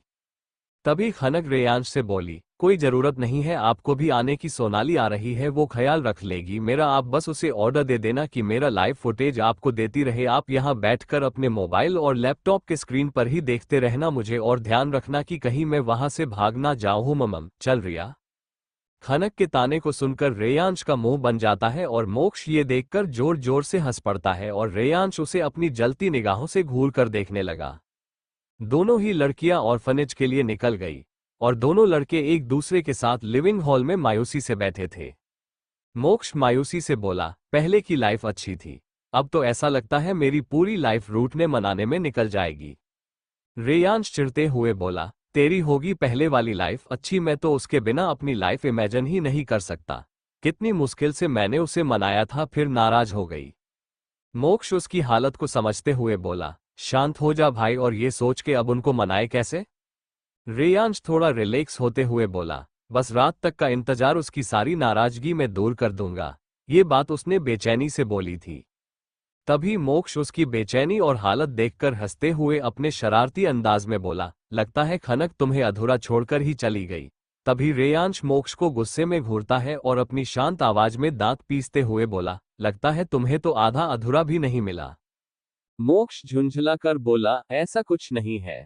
इधर कुछ घंटों के बाद दोनों ही लड़कियां ऑर्फेनेज के बच्चों को सारा सामान और कपड़े देने के बाद घर के लिए निकल गई थी। दोनों की कार इस वक्त रोड पर तेजी से चल रही थी और कार के आगे पीछे और दो कार्स उनको प्रोटेक्ट करने के लिए चल रही थी जिसमें बॉडीगार्ड्स थे। तभी अचानक सामने से सफेद कलर की बहुत सारी कार्स बहुत ही तेजी से उनके सामने आ रही थी। आगे की कार में बैठे बॉडीगार्ड्स को किसी खतरे का एहसास हुआ तो उसने तुरंत ही डायरेक्शन को चेंज करने का इशारा किया, लेकिन वो लोग डायरेक्शन चेंज कर पाते उससे पहले ही उनके ऊपर गोलियां चलने लगी। हालांकि सारी कार्स बुलेट प्रूफ थी, लेकिन कुछ गोलियां कार्स की टायर्स पर लगने की वजह से कार्स का बैलेंस बिगड़ने लगा, जिससे सभी कार्स को रोकना पड़ा। अब सामने से आ रही कार्स भी रुक गई। अब दोनों ही साइड से गोलीबारी होने लगी। वही कार में बैठी रिया और खनक डर से कांप रही थी। दोनों ही एक दूसरे से चिपक कर बैठी थी। वही सोनाली दोनों को ही कवर कर रही थी, लेकिन सामने वाले उन लोगों पर भारी पड़ रहे थे क्योंकि वे लोग गिनती में 2 गुने थे। सभी बॉडीगार्ड्स लगभग घायल हो गए थे, लेकिन फिर भी वे लोग बहुत ही बहादुरी से अपनी मैडम की रक्षा कर रहे थे। जब सोनाली सिचुएशन को बिगड़ते हुए देखती है तो वो तुरंत ही रेयांश को इन्फॉर्म कर देती है और खुद भी कार से बाहर निकलकर गोली चलाने लगती है। कुछ देर में सामने के काफी सारे आदमी घायल हो चुके थे, लेकिन तभी एक गोली सीधे सोनाली के बाजू को चीरकर निकल जाती है और सोनाली के हाथ से गन छूट जाती है और वो एक आह के साथ जमीन पर गिर जाती है। ये देखकर खनक जल्दी से गाड़ी के बाहर निकल आती है, साथ में रिया भी।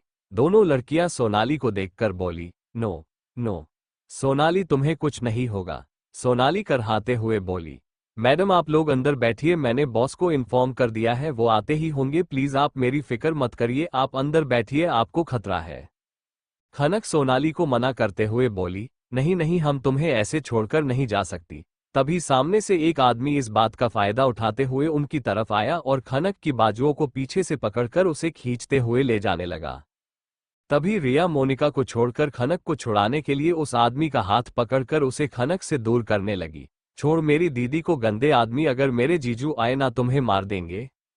तभी वो आदमी रिया को धक्का मार देता है और गुस्से में बोला, तेरा जीजू तेरी दीदी तक पहुंच ही नहीं पाएगा। रिया उस आदमी के धक्का देने से कुछ दूर जाकर गिर गई और वो आदमी खनक को खींचते हुए अपने साथ ले गया। खनक चीख रही थी, चिल्ला रही थी। यहाँ रेयांश और मोक्ष दोनों को इस बात का पता चल चुका था। दोनों ही पूरी तैयारी के साथ उस डेस्टिनेशन के लिए निकल चुके थे। कुछ ही वक्त में वो लोग डेस्टिनेशन पर पहुंच चुके थे। जब वो लोग उस डेस्टिनेशन पर पहुंचे तो वहां सभी बॉडीगार्ड्स घायल हालत में जमीन पर गिरे पड़े थे। सोनाली के बाजू पर गोली लगी थी और वो भी बेहोश हो चुकी थी। अपने लोगों की यह हालत देखकर रेयांश की हाथों की मुठ्ठियां कस जाती है। उसका चेहरा इस वक्त किसी शैतान की तरह दिख रहा था। रिया इस वक्त जमीन पर बैठी हुई थी क्योंकि उस आदमी के धक्का देने की वजह से उसका सिर रोड पर टकराया था, जिससे खून बह रहा था। रिया को इस हालत में देखकर मोक्ष का दिल दर्द से भर गया। वो सीधा भागते हुए रिया को अपनी गोद में उठा लेता है। रिया जब खुद को मोक्ष की बाहों में पाती है तो वो जल्दी से मोक्ष के शर्ट को अपनी मुट्ठी में कसके पकड़ लेती है। वो रोते हुए बोली, मोक्ष वो लोग दीदी को ले गए। रिया के सिर से खून बह रहा था, इसलिए मोक्ष उसे अपनी चिंता भरी आवाज में बोला, हाँ तुम फिक्र मत करो, उसे कुछ नहीं होगा। तुम्हें बहुत चोट लगी है बेबी, तुम्हें इलाज की जरूरत है। मोक्ष ये कहते हुए बहुत परेशान लग रहा था। आज पहली बार उसने रिया की ऐसी हालत देखी थी। तभी रिया रोते हुए गुस्से में बोली, नहीं नहीं, पहले आप जाकर दीदी को बचाओ। वो आदमी बोल रहा था उन तक कोई नहीं पहुंच सकता। मोक्ष रिया को कार में बिठाता है। इस वक्त वो दुविधा में था, एक तरफ भाई था और एक तरफ प्यार। रिया समझ रही थी। वो मोक्ष के हाथ पर हाथ रखकर बोली, आप जाओ, मैं इनके साथ चली जाऊंगी और प्लीज दीदी को सेफ घर ले आना। मोक्ष रिया के आंसुओं को पोंछकर इमोशनल होते हुए उसके हाथों को चूमते हुए बोला, अपना ख्याल रखना मेरी जाना, मैं जल्दी तुम्हारे पास आ जाऊंगा। रिया अपना सिर हाँ में हिला देती है और अब कुछ बॉडीगार्ड सभी घायल लोगों को लेकर हॉस्पिटल के लिए निकल जाते हैं और रेयांश, मोक्ष, अतुल और रोनी चारों बाकी सब बॉडीगार्ड्स को लेकर एक लाइव मैप को फॉलो करते हुए एक अननोन डेस्टिनेशन के लिए निकल जाते हैं। इधर वो आदमी खनक को एक अंडर कंस्ट्रक्शन बिल्डिंग में लेकर आता है और झटके से उसे जमीन पर धक्का दे देता है। खनक अपने मुंह के बल गिर जाती है और हल्की सी चोट उसके सिर पर लग जाती है। वो अपने माथे पर हाथ रखकर कराहते हुए जमीन पर बैठते हुए अपना सिर उठाती है तो उसे दो पैर दिखते हैं जो कि एक खूबसूरत लड़की के थी जिसने रेड कलर की हाई हील्स पहनी थी। खनक अपना चेहरा ऊपर उठाकर देखती है तो सामने नित्या थी जिसने इस वक्त रेड कलर का बॉडी हगिंग शॉर्ट ड्रेस पहना था। चेहरे पर न्यूड हैवी मेकअप और बहुत सारा एटीट्यूड। उसके चेहरे पर इस वक्त शैतानी मुस्कान थी। खनक उसको देखकर चौंक गई। वह हैरानी से बोली, तुम। खनक आगे कुछ बोलती उससे पहले वह नीचे झुकते हुए उसके बालों को अपनी मुट्ठी में भरकर उसे उठाती है। खनक नित्या के हाथ को पकड़कर अपने बालों को उसकी मुट्ठी से छुड़ाने की कोशिश करती है तो नित्या उसके चेहरे की तरफ देखकर अपने दांत पीसते हुए बोली, इसी मासूम चेहरे पर मरता है ना वो। फिर वह अपने दूसरे हाथ से कस के खनक को थप्पड़ मारती है। खनक का चेहरा दूसरी तरफ हो जाता है तो नित्या फिर से उसका चेहरे को अपनी तरफ घुमाकर अपने दांत पीसते हुए बोली, ये तुम्हारे नर्म प्यारे प्यारे गाल, गुलाबी नर्म मुलायम होठ, तुम्हारी ये बड़ी बड़ी पलकें और बड़ी बड़ी आंखें, ओफ, इसी पर मरता है ना रेयांश। तो ठीक है, मैं तुम्हारा वो हाल करूंगी कि रेयांश तुम्हें देखना तक नहीं चाहेगा। फिर नित्या खनक के बालों को छोड़कर फिर से उसके दूसरे गाल पर एक थप्पड़ बहुत जोर से मारती है तो खनक उस थप्पड़ से अपना बैलेंस खोकर कुछ दूर जाकर मुंह के बल गिर जाती है। तभी करीब 27 साल का एक आदमी खड़ा था। वो खनक की दोनों बाजुओं को पकड़कर उसे उठाता है। खनक की आंखों में आंसू थे जिसकी वजह से उसकी आंखें लाल थी, उसकी पलकें भीगी हुई थी और नित्या के थप्पड़ मारने से उसके गोरे गाल लाल हो गए थे और नित्या की उंगलियों के निशान छप चुके थे। वो इस हाल में और भी ज्यादा मासूम लग रही थी, एक छोटे बच्चे जैसी। वो आदमी नित्या की तरफ देखते हुए बोला, मुझे तो लगा था रेयांश सिंघानिया की वाइफ है, होगी खूबसूरत चालक लोमड़ी जिसका एटीट्यूड आसमान से ऊंचा होगा, लेकिन ये तो खूबसूरत सा मासूम सा चांद का टुकड़ा निकला। खनक उस आदमी से अपने आप को छुड़ा के जल्दी से उससे दूर हो जाती है और उसे घूर कर देखने लगती है। तभी नित्या सामने वाले आदमी को घूरते हुए दांत पीसकर बोली, तन्मय मत भूलो जिसकी तुम तारीफ कर रहे हो ना, उसी की वजह से हम दोनों बर्बाद हुए हैं। ये कोई और नहीं तन्मय था। वो खनक को ऊपर से लेकर नीचे तक चेकआउट करते हुए बोला, अरे इनके लिए तो बर्बाद क्या, तबाह होने के लिए भी तैयार है। खनक अपने ऊपर तन्मय की गंदी नजर को पाकर जल्दी से खुद को साड़ी के पल्लू से ढक लेती है और रोते हुए बोलती है, तुम ऐसा क्यों कर रही हो नित्या? माँ, मैंने क्या किया? वो मुझे ढूंढ लेंगे और तुम दोनों को छोड़ेंगे नहीं। नित्या गुस्से में अपने दांत पीसते हुए बोली, तुमने क्या किया? ये पूछ रही है मुझसे? तेरी यही अदाएं दिखाकर तुमने रेयांश को अपने पीछे पागल किया है ना? आज मैं तुझे तड़पा तड़पा कर मारूंगी। कहते हुए नित्या खनक की तरफ बढ़ती है लेकिन तन्मय उसकी बाजू को पकड़कर उसे पीछे खींच लेता है। नित्या झुंझलाकर तन्मय की तरफ अपनी गर्दन घुमाकर बोली, व्हाट? अगर ये मर गई ना तो रेयांश अपने आप टूट जाएगा, पागल हो जाएगा वो, मौत से बदतर जिंदगी हो जाएगी उसकी। तन्मय खनक की तरफ देखता है जो डरी हुई थी, अपनी भीगी पलकें फड़फड़ा रही थी जिसे देखकर तन्मय की धड़कनें बढ़ जाती है। वो अपनी नजर घुमाकर नित्या की तरफ देखते हुए बोला, प्लान चेंज। नित्या हैरानी से तन्मय की तरफ घूरते हुए बोली, what the hell are you talking? Plan change मतलब? तन्मय खनक की कलाई पकड़कर अपनी तरफ खींचता है तो खनक उसके सीने से टकरा जाती है लेकिन जल्दी से वो खुद को उससे दूर कर देती है। तभी तन्मय खनक को अपनी लस्ट भरी नजरों से देखते हुए बोला, I want her in my bed. खनक ये सुनकर अपना हाथ छुड़ाते हुए बोली, नहीं, प्लीज मुझे जाने दो, छोड़ो मुझे। मेरे पति को पता चला तो तुम्हें जिंदा नहीं छोड़ेंगे, छोड़ो मुझे। खनक रोते हुए चिल्ला रही थी लेकिन वो अपना हाथ छुड़ा नहीं पा रही थी। तभी तन्मय खनक की तरफ एक इविल स्माइल करते हुए बोला, नो बेबी, तुम बच नहीं सकती मुझसे। बहुत लड़कियां देखी लेकिन तुमने मेरे दिल में अजीब सी हलचल मचा दी है। अब पता चला वो जानवर तुम पर इतना कैसे मर मिटा। तभी नित्या अपने दांत किटकिटाते हुए बोली, तन्मय तुम क्या बकवास कर रहे हो? इस लड़की को मरना होगा। तन्मय अपने चेहरे पर कठोर भाव लेकर बोला, शी इज माइन और कोई फर्क नहीं पड़ता, ये मेरी बनेगी और रेयांश सिंघानिया जीते जी मर जाएगा, दोनों सिचुएशन सेम ही है। खनक बार बार अपने हाथ को तन्मय से छुड़ाती है लेकिन तन्मय ने उसकी कलाई बहुत जोर से पकड़कर रखी थी। नित्या के चेहरे पर गुस्से के भाव आ गए और इधर खनक बार बार खुद को छुड़ाने की कोशिश करते हुए रो रही थी और चिल्लाकर खुद को छोड़ने की रिक्वेस्ट कर रही थी। नित्या अपनी मुठियां कसते हुए चुप हो जाती है और तन्मय खनक का हाथ पकड़कर उसे खींचते हुए अपने साथ अंदर ले जाता है। तन्मय खनक को खींचते हुए एक कमरे में लेकर आता है। इस अंडर कंस्ट्रक्शन बिल्डिंग में ये कमरा पूरी तरह रेडी था। ये एक बहुत ही बड़ा कमरा था जिसमें एक आलीशान किंग साइज बेड था और कमरे को बहुत खूबसूरती से सजाया गया था। तन्मय खनक को अंदर लाकर सीधा बेड पर धकेल देता है जिससे खनक अपनी पीठ के बल बेड पर गिर जाती है। तन्मय अपना ब्लेजर उतारकर फ्लो पर फेंक देता है। खनक डर और घिन से तन्मय को देखकर बेड के पीछे की तरफ खिसक रही थी। वहीं इधर रेयांश, मोक्ष, अतुल और रोनी लोकेशन पर पहुंच चुके थे। बिल्डिंग के बाहर की तरफ बहुत सारे आदमी अपने हाथों में हथियार लिए अलर्ट पोजीशन में खड़े थे।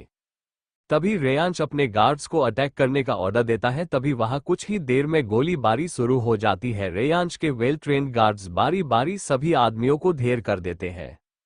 रेयांश, मोक्ष, अतुल और रोनी चारों अपने हाथ में फुली लोडेड गन लेकर अपने पूरे एटीट्यूड के साथ अंदर की तरफ अपनी गन चलाते हुए जा रहे थे। चारों ही बिल्डिंग के अंदर जा चुके थे। गार्ड्स ने सभी आदमियों को अब तक बंदी बना लिया था और सामने नित्या एक गन चारों के सामने तान कर बोलती है, जाने दो मुझे वरना उस गवार का पता कभी नहीं मिलेगा तुम लोगों को। रेयांश अपनी जलती निगाहों से नित्या को घूरते हुए अपनी कठोर और दहाड़ती आवाज में बोला, मेरी जान तक पहुंचने के लिए तुम्हारी जरूरत नहीं है मुझे, समझी। कहते हुए जैसे ही रेयांश ट्रिगर दबाने वाला था, नित्या जोर जोर से हंसते हुए बोली, तुम्हारी जान अब तक तुम्हारी नहीं रही होगी। तुमने उसकी जो खूबियां बताई थी ना मुझे, वो किसी और को भी पसंद आ गई है। उसने अब तक उसे अपना बना लिया होगा, क्योंकि उसे तो तुमसे भी ज्यादा बेचैनी थी उसे पाने की। ये सुनकर रेयांश का खून खौल गया। उसने बिना सोचे समझे सीधा नित्या पर गोली चला दी जो जाकर सीधे नित्या के कंधे के आर पार हो गई। गोली लगते ही नित्या के हाथ से गन गिर जाती है और वह जमीन पर गिर जाती है, लेकिन इतने दर्द में भी वो कराहते हुए हंस रही थी। रेयांश की हालत काटो तो खून ना निकले ऐसी थी। वो बिना एक पल गवाए अंदर की तरफ भागा। जब वो अंदर गया तो उसे एक कमरा दिखा जिसका दरवाजा हल्का खुला हुआ था। पूरे अंडर कंस्ट्रक्शन बिल्डिंग में एक वही कमरा था जो पूरी तरह तैयार था। रेयांश भागते हुए उस कमरे की तरफ गया और धड़ाम से दरवाजा खोल दिया और अंदर का हाल देखकर वो शॉक्ड हो गया। जैसे ही रेयांश दरवाजा खोलता है, दरवाजे के पास ही फ्लोर पर एक ब्लैक कलर का ब्लेजर पड़ा हुआ दिखा और ये देखकर रेयांश के माथे पर पसीना आ गया। उसकी सांसें तेज चलने लगी। तभी किसी के कराहने की आवाज आई जिसे सुनकर रेयांश भागते हुए आगे बढ़ा। उसे किसी अनहोनी का डर था। जैसे ही वो अंदर पहुंचा, वहां का नजारा देखकर वो शॉक रह गया। खनक के हाथों में एक रॉड थी जिसका नुकीला हिस्सा उसने सामने की तरफ कर रखा था। उसके चेहरे पर इस वक्त बहुत गुस्सा था। उसने वह रॉड का नुकीला हिस्सा रेयांश के सीने की तरफ किया हुआ था। वो मारने ही वाली थी, लेकिन उसने जब सामने वाले इंसान को देखा जो कि रेयांश था, उसने तुरंत ही वो रॉड पीछे ले लिया। किसी के कदमों की आवाज सुनकर खनक अलर्ट हो गई थी और उसने रॉड उठाकर अंदर आने वाले इंसान पर हमला करने के लिए तैयार हो गई थी। खनक के हाथों से वो रॉड नीचे गिर गया और उसके एक्सप्रेशन जो अब तक गुस्से से लाल थे वो बदल गए थे। वो सीधा रेयांश के गले लग गई और जोर जोर से रोने लगी। रेयांश अंदर आते वक्त डरा हुआ था। सोचकर ही उसके रोंगटे खड़े हो गए थे कि खनक किस हाल में होंगी। रेयांश ने फिक्र दिखाते हुए खनक को खुद से अलग किया और उसे अपने सामने कर उसे देखने लगा। खनक के गालों पर थप्पड़ के निशान थे। उसके गालों पर उंगलियों के निशान छप चुके थे। ये देखकर रेयांश के माथे की नसें तन गई। खनक रेयांश को इस तरह खुद को चेकआउट करता देखकर उसके अंदर डर की लहर दौड़ जाती है। उसकी आंखों में आंसू बहने लगते हैं। रेयांश ने उसकी बाजुओं को पकड़ा हुआ था जिसे खनक एक नजर देखती है, फिर खुद की बाजुओं को छुड़ाकर रेयांश से दूर हो जाती है और अपना चेहरा मायूस करके दरवाजे की तरफ जाने लगी। तभी रेयांश ने उसकी बाजू पकड़कर अपनी तरफ खींच लेता है। खनक सीधे उसकी बाहों में जाकर गिरती है। रेयांश उसे अपनी चिंता भरी आवाज में बोला, जान तुम मुझसे दूर क्यों जा रही थी? तुम ठीक तो हो ना? ये कहते हुए रेयांश काफी बेचैन लग रहा था। उसने खनक के गालों को सहलाते हुए यह बात बोली थी। खनक अपना सिर हाँ में हिलाते हुए अपनी धीमी आवाज में बोली, हाँ मैं ठीक हूँ। तभी किसी की कराहने की आवाज फिर से आई तो खनक और रेयांश का ध्यान उस तरफ जाता है जहां तन्मय बुरी हालत में जमीन पर अपना सिर पकड़े पड़ा हुआ था। दरअसल जब तन्मय खनक को कमरे में लेकर आया और खनक को बेड पर धक्का दे दिया, खनक अपनी पीठ के बल बेड पर गिर गई। तन्मय अपने शर्ट के बटन खोलते हुए आगे बढ़ रहा था और खनक बेड पर पीछे की तरफ खिसक रही थी। तभी तन्मय खनक का एक पैर पकड़कर अपनी तरफ खींचता है, जिससे खनक बेड पर लेट जाती है। तन्मय उसके ऊपर आने को होता है कि तभी खनक गुस्से से उसके लोअर रीजन पर अपना घुटना मोड़कर बहुत जोर से मारती है। खनक ने इतने जोर से मारा था कि तन्मय अपने लोअर रीजन पर अपने दोनों हाथ रखकर दूर होते हुए जोर से चिल्लाया, यू हाउ डेयर यू, तुम्हारी इतनी हिम्मत। वो खुद को संभालते हुए जैसे ही आगे बढ़ा, तब तक खनक ने नाइट लैंप को उठाकर तोड़ दिया और उसकी रॉड उठाकर सीधे तन्मय के सिर पर अपना पूरा जोर लगाकर मार दी। रॉड लगते ही तन्मय के माथे से खून बहने लगा, उसका सिर चकराने लगा, लेकिन फिर भी वो आगे बढ़ा और खनक के हाथों से रॉड छीनने की कोशिश करने लगा। लेकिन खनक ने फिर से तन्मय के दोनों पैरों के बीच में अपना घुटना मोड़कर जोर से दे मारा। तन्मय फिर से दर्द से चिल्लाया और पीछे हट गया। खनक ने रॉड का नुकीला हिस्सा आगे की तरफ दिखाकर चिल्लाते हुए गुस्से से बोली, बदतमीज गंदे आदमी, अब अगर आगे आया ना तो ये दिख रहा है इसे तेरे पेट में घुसा दूंगी। खनक बहुत ज्यादा गुस्से में थी, वो घिन भरी नजरों से तन्मय को देख रही थी। तन्मय पीछे की ओर अपने कदम ले जाता है, उसका सिर चकरा रहा था। वो कराहते हुए अपनी गंदी हंसी हंसते हुए बोला, ये तुमने बिल्कुल भी अच्छा नहीं किया बेबी डॉल।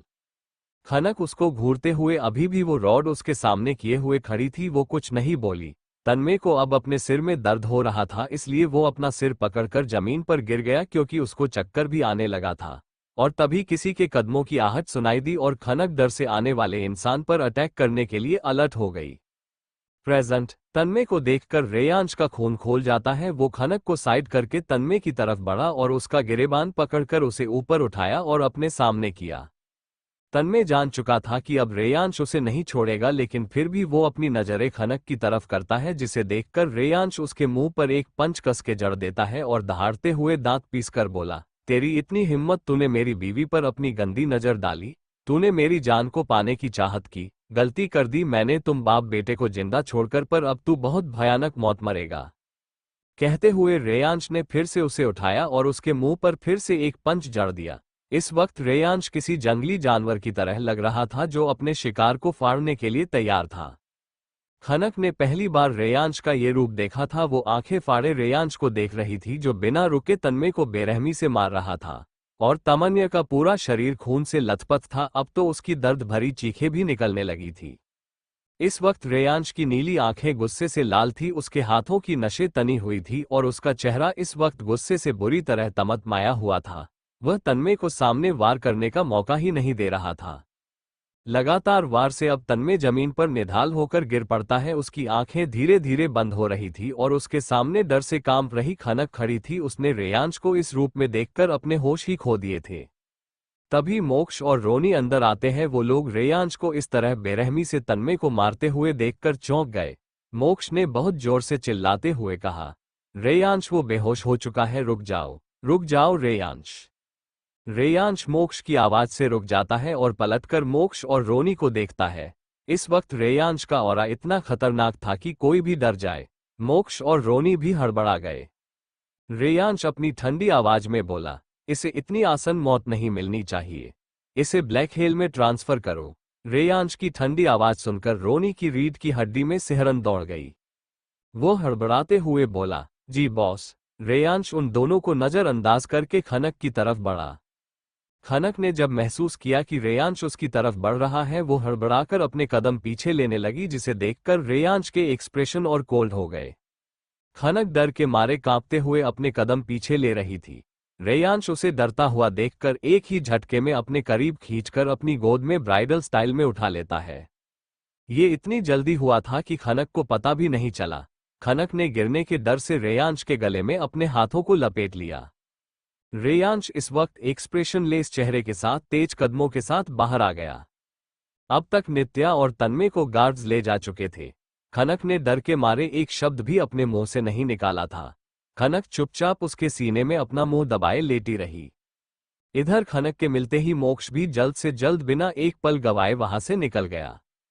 मोक्ष को इतनी जल्दबाजी में निकलते हुए देख रोनी ने अतुल से पूछा, अब इनको इतनी जल्दबाजी किस बात की है?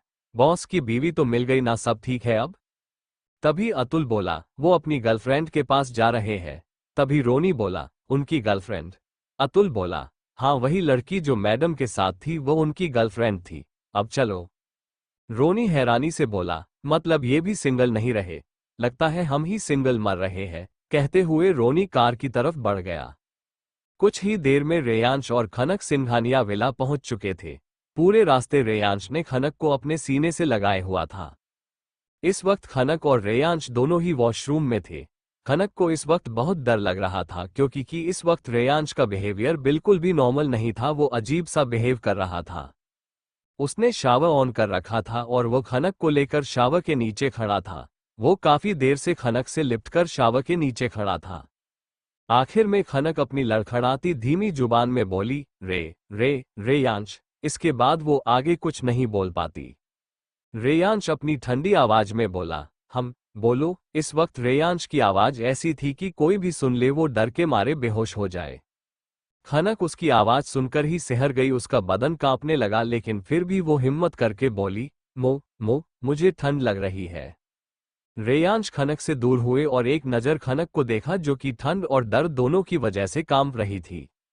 इधर रिया अभी भी हॉस्पिटल में बैठी थी, उसे एक वीवीआईपी वार्ड में रखा गया था।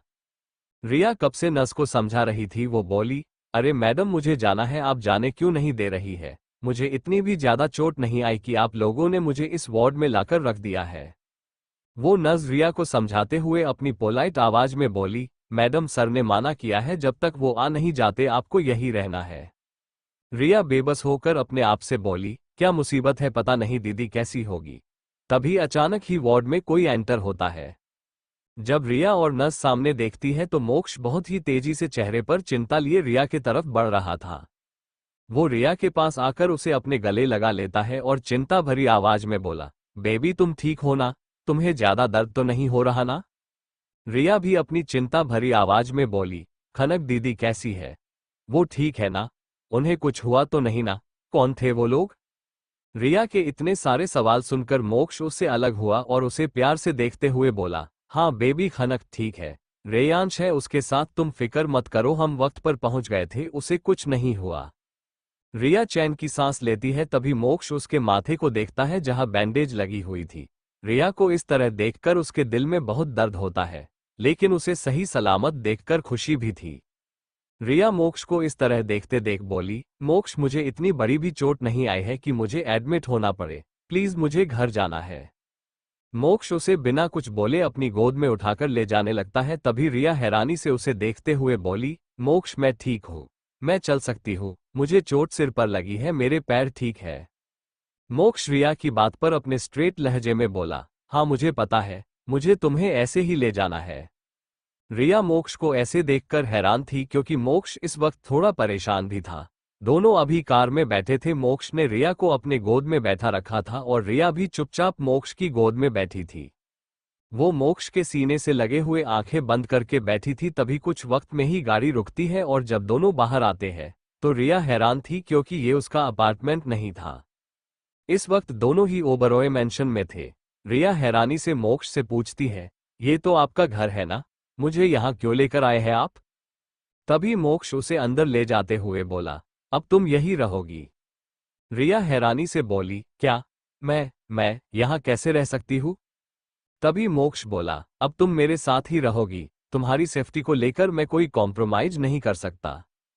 ये कहते हुए मोक्ष रिया को अपने कमरे में ले आया था। उसने रिया को अपनी गोद में बिठाए हुए था। रिया मोक्ष की बेचैनी को महसूस कर पा रही थी। उसने अपनी स्वीट वॉइस में कहा, मैं ठीक हूं, मुझे क्या होगा, मुझे किससे खतरा होगा? रिया की बात पर मोक्ष उसके सीने से लगे हुए ही बोला, मेरी वजह से किस दिन तुम्हें कुछ हुआ तो मैं खुद को माफ नहीं कर पाऊंगा। ये कहते हुए मोक्ष रिया के होठों पर अपने होठ रख देता है। रिया अचानक हुई किस से हैरान रह गई। वो अपनी आंखें बड़ी बड़ी करके मोक्ष को देखने लगी। मोक्ष अपनी आंखें बंद करे ही बहुत सॉफ्ट तरीके से किस कर रहा था। रिया मोक्ष के इस तरह सॉफ्टली किस करने से मदहोश होने लगती है। वो अपने दोनों हाथों को मोक्ष के सिर पर रखकर अपनी उंगलियों से उसके बालों को सहलाने लगती है। धीरे धीरे दोनों की ही किस पैशनेट हो रही थी। मोक्ष कभी रिया के निचले होठों को तो कभी उसके ऊपर के होठों को बहुत ही पैशनेटली सक कर रहा था। वो धीरे धीरे बिना अपनी किस ब्रेक किए रिया को बेड पर लेटा देता है और खुद भी उसके ऊपर आ जाता है। रिया भी आज उसका पूरा साथ दे रही थी। करीब 10 मिनट बाद मोक्ष रिया के होठों को छोड़ता है और उसके गले और कॉलरबोन पर किस करने लगता है। रिया लंबी लंबी सांसें ले रही थी, जैसे वह मोक्ष के होठों को अपने गले और कॉलरबोन पर महसूस करती है। उसकी बॉडी सिहर जाती है। वो कांपते हुए अपनी धीमी आवाज में बोली, मोक्ष। मोक्ष उसको सॉफ्टली किस करते हुए बोला, रिलैक्स बेबी, बहुत प्यार से करूंगा, आज मत रोको, I can't control myself. Riya Moksh के कहने का मतलब समझ चुकी थी, लेकिन वो मोक्ष को रोक नहीं पाती। वो अपनी आंखें बंद करे मोक्ष को महसूस कर रही थी। मोक्ष रिया से थोड़ा सा दूर हुआ और अपने शर्ट के बटन खोलकर अपना शर्ट उतार दिया और अब वो रिया के शर्ट के बटन खोल रहा था।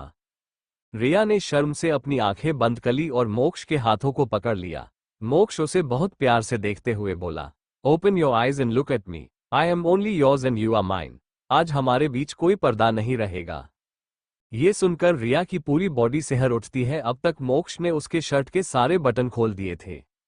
रिया की परफेक्ट बॉडी अब मोक्ष के सामने थी, जिसे देखकर मोक्ष की आंखों में एक चमक थी। जब रिया को महसूस हुआ कि वह इस वक्त सिर्फ अपनी अपर इनरवियर में है, उसने तुरंत ही अपने दोनों हाथों से अपने सीने को ढक दिया। इस वक्त वह पूरी तरह से होश में आ गई थी। वो मोक्ष को रोकते हुए बोली, मोक्ष रुकिए, ये वक्त सही नहीं है। वो आगे कुछ बोलती उससे पहले ही मोक्ष ने उसके दोनों हाथों को पकड़कर बेड पर दबा दिए और रिया के गले पर एक बाइट किया, जिससे रिया के मुंह से एक आह निकल गई। आह। मोक्ष उसकी क्लीवेज पर किस करते हुए बोला, बेबी, जब से हम रिलेशन में आए हैं तब से तुम ज्यादातर मुझे इग्नोर ही करती आई हो। जब तुम्हारा दिल करता है तभी मिलने आती हो, उसमें भी तुम मुझे अपने करीब भी नहीं आने देती। क्या तुम्हें मुझ पर ट्रस्ट नहीं है? रिया मोक्ष को जवाब देते हुए बोली, ऐसा कुछ नहीं है, आई ट्रस्ट यू, लेकिन मुझे अजीब लग रहा है, यू नो ना कि मेरे लिए ये सब पहली बार है तो डर भी लगता है। मोक्ष समझ जाता है कि रिया इस वक्त कंफ्यूजन में है। उसने पहले भी मोक्ष से टाइम मांगा था जब मोक्ष ने उसके करीब जाने की कोशिश की थी। मोक्ष उसके ऊपर से उठ जाता है। बेड से नीचे उतरकर वो बिना रिया को देखे अपना शर्ट उठाकर पहन लेता है और रूम से बाहर निकल जाता है। रिया उसे अचानक इस तरह जाता हुआ देखकर हैरान थी। वो खुद को ब्लैंकेट से ढककर अपने आप से बोली, क्या ये नाराज हो गए हैं मुझसे? वो मायूस होकर बोली, ओह नहीं, मैंने उन्हें नाराज कर दिया। मैं क्या करूं? मैं भी चाहती हूं कि उनके करीब जाओ, लेकिन पता नहीं क्यों मुझे डर लगने लगता है, मैं नर्वस हो जाती हूं। कहते हुए रिया अपना शर्ट उठाकर पहन लेती है। इधर सिंघानिया विला में रेयांश खनक को ठंड से कांपते हुए देखकर तुरंत ही शॉवर ऑफ कर देता है। दोनों के कपड़े बुरी तरह भीगे हुए थे, इसलिए रेयांश खनक के भीगे हुए कपड़ों को उतारने लगा, जिसे देखकर खनक रेयांश को रोकते हुए बोली, आप भी भीगे हुए हैं, आपको भी ठंड लग जाएगी। मैं खुद चेंज कर लेती हूँ, आप भी चेंज कर। वो इससे आगे कुछ भी बोल नहीं पाई, क्योंकि जब वो रेयांश का चेहरा देखती है तो उसके एक्सप्रेशन इस वक्त किसी साइको की तरह दिख रहे थे। खनक के रोकने से रेयांश का चेहरा इस वक्त कठोर हो गया था। वो खनक को देखते हुए अपनी कठोर हस्की वॉइस में बहुत धीमे से बोला, तुम मुझे रोकने के लिए बहाने बना रही हो? क्या अब मेरा करीब आना अच्छा नहीं लगा रहा तुम्हें? खनक रेयांश के इस तरह के बिहेवियर से हैरान थी। वो डरी हुई थी, क्योंकि आज रेयांश का बिहेवियर वाकई में काफी अजीब और अलग था। खनक ने रेयांश को बिल्कुल भी नहीं रोका, क्योंकि अब उसकी हिम्मत ही नहीं थी। रेयांश ने उसके सारे कपड़े उतार दिए और अपने भी। खनक खुद को और रेयांश को ऐसी कंडीशन में देखकर अनकंफर्टेबल महसूस कर रही थी, लेकिन रेयांश का ऑरा अभी भी वैसा ही था। उसने एक टॉवल उठाया और अपनी लोअर बॉडी पर लपेट लिया, फिर खनक को बाथरोब पहनाकर बाथरूम से निकलकर क्लोजेट में आ गया। कुछ ही देर में दोनों ही रेडी होकर बाहर आए। रेयांश ने खनक को बेड पर लेटा दिया और ड्रॉ से फर्स्ट एड निकालकर एक ऑइंटमेंट निकाला और खनक के गालों पर जहां हल्के चोट के निशान थे अपने हल्के हाथों से लगाई। फिर खनक के होठों पर लाइट किस करके ब्लैंकेट ओढ़ा दिया। उसने अपनी सीरियस टोन में कहा, तुम आराम करो जान, मैं बहुत जरूरी काम से जा रहा हूँ। कोई भी जरूरत हो सर्वेंट को बोलना, खुद करने की जरूरत नहीं है, और खबरदार जो तुम किचन में गई तो मुझसे बुरा कोई नहीं होगा, समझी? ये सब वो ब्लैंकेट ओढ़ाते हुए बोल रहा था। खनक चुपचाप उसकी बातें सुन रही थी। उसने अच्छे बच्चे की तरह अपना सिर हाँ में हिला दिया। रेयांश अपने तेज कदमों से कमरे से बाहर निकल गया। खनक उसे जाते हुए देखती है, फिर एक राहत की सांस लेती है और मन में, अगर थोड़ी और देर रुकते तो मुझे हार्ट अटैक ही आ जाता। खनक थकी हुई थी, इसलिए उसने ज्यादा न सोचते हुए अपनी आंखें बंद कर ली। वही ओबरॉय मैंशन में रिया अपने कपड़े ठीक करके कमरे से बाहर निकल कर आए, लेकिन उसे मोक्ष कहीं भी नहीं दिखा। तो उसने एक सर्वेंट से पूछा, सुनो, तुम्हारे सर कहाँ है? मुझे उनसे मिलना है। मोक्ष जब रिया को अपनी गोद में उठाकर मेंशन में लाया था तभी सर्वेंट समझ गए थे कि रिया मोक्ष के लिए बहुत खास है। ऊपर से उसने जाते समय सबको ऑर्डर दिया था कि उन्हें रिया का ख्याल अच्छे से रखना है। वो सर्वेंट पोलाइटली बोली, मैडम सर बाहर गए हैं। लेकिन आप बाहर क्यों आए? आपको कुछ चाहिए था तो हमें बता दिया होता, हम लेकर आ जाते। सर ने आपको आराम करने को कहा है। रिया हैरानी से उस सर्वेंट को देखती है लेकिन कुछ ही पल में वो खुद को नॉर्मल कर लेती है। फिर वो सॉफ्टली बोली, नहीं नहीं, कुछ नहीं चाहिए, मैं तो बस मोक्ष को ढूंढ रही थी, जाओ तुम अपना काम करो। वो सर्वेंट रिया के बोलने पर वहां से चली गई। रिया भी कमरे में चली गई क्योंकि वो वहां से नहीं जा सकती थी। उसने सोचा ऑलरेडी मोक्ष उससे नाराज है, अगर वो यहां से गई तो और नाराज हो सकता है। रिया कमरे में आकर लेट गई क्योंकि आज के दिन वो भी बहुत ज्यादा थकी हुई थी। रात के करीब 10 बज रहे थे। इस वक्त रेयांश अपने हेल में था जहां तन्मय और नित्या दोनों को रखा गया था। रेयांश की पर्सनल डॉक्टर्स की टीम ने ऑलरेडी तन्मय और नित्या का इलाज किया था और अब तक दोनों को होश आ चुका था और दोनों को ही इस वक्त रेयांश के सामने बिठाया गया था। इस वक्त रेयांश का ऑरा इतना खतरनाक था कि दोनों के ही डर के मारे रोंगटे खड़े हो गए थे। नित्या डर के मारे अपनी कांपती जुबान से रेयांश से बोली, Reyansh try to understand, I love you so much and you know that. वो तुमसे प्यार नहीं करती। वो आगे कुछ बोलती उससे पहले ही रेयांश बहुत गुस्से में अपनी गरजती आवाज में बोला, इतना कुछ करने के बाद भी तेरी इतनी हिम्मत कि तू अभी भी मुझसे प्यार करने का दावा रही है। वह अपने दांत पीसते हुए नित्या के जबड़े को कस के पकड़कर बोला, मैंने तुझे कहा था ना कि मुझसे दूर रहना और मेरी जान का जिक्र तो अपनी जुबान से करना भी मत, लेकिन नहीं, तू नहीं मानी, अब इसका अंजाम भी तुझे भुगतना होगा। उसने झटके से नित्या को छोड़ दिया और तन्मय के पास गया जो ऑलरेडी काफी घायल था। रेयांश ने एक गर्म लोहे का रॉड लिया जो एक साइड से गर्म किया गया था, उस गर्म हिस्से को तन्मय की हथेली पर रख दिया। तन्मय की चीख निकल गई, वो बहुत जोर से चीखा, नित्या उसकी चीख से ही रोने लगी। रेयांश तन्मय की चीख और नित्या के रोने की आवाज को इग्नोर करके तन्मय के बालों को अपनी मुट्ठी में भरकर उसे ऊपर उठाया और चीख कर बोला, यही हाथ थे ना जिसने मेरी जान को छूने की हिम्मत की थी। इस वक्त तन्मय को एक स्ट्रेचर पर लेटाया गया था क्योंकि उसकी हालत इस वक्त काफी बुरी थी। रेयांश ने उसके बालों को छोड़कर पटक दिया और फिर से दूसरे हाथ पर वो गर्म रॉड का हिस्सा रख दिया। तन्मय की फिर से एक दर्दनाक चीख निकल गई। उसने अब तन्मय के पूरे शरीर को इसी तरह जलाना शुरू कर दिया जिससे अब तन्मय की दर्दनाक चीख गूंजने लगी थी। वो पहले से घायल था, ऊपर से गर्म रॉड का उसके शरीर के हर हिस्से में जलाना उसके लिए बेहद दर्दनाक था। वहां खड़े गार्ड्स आज काफी हैरान थे क्योंकि और दिनों के मुकाबले रेयांश आज कुछ ज्यादा ही खतरनाक लग रहा था। उसके अंदर एक अलग ही बेचैनी और गुस्सा था। रेयांश ने अपनी दहाड़ती हुई आवाज में कहा, अतुल। अतुल भागकर आया। उसके हाथ में 2 गर्म लोहे की तारें थी जिसे लकड़ी के हैंडल से अतुल ने पकड़ रखी थी। रेयांश ने उस रॉड को जमीन पर फेंक दिया और वह तारे अपने दोनों हाथों से पकड़कर सीधा तन्मय के आंखों के सामने ले गया, जिसे देखकर तन्मय, जो कि लगभग दर्द से चीखते हुए बेहोश होने वाला था, वो डर के मारे सिहर गया। वो अपनी लड़खड़ाती हुई जुबान से बोला, नो नो नो, प्लीज मुझे जाने दो। रेयांश अपनी ठंडी मगर खतरनाक आवाज में बोला। इन्हीं हवस भरी निगाहों ने मेरी जान को देखने की हिम्मत की थी ना, अब ये किसी को भी देखने लायक नहीं रहेगी। कहते हुए वो तन्मय के आंखों के नजदीक गर्म तारों को ले जा रहा था और तन्मय जोर जोर चीख रहा था, नहीं नहीं नहीं, 75।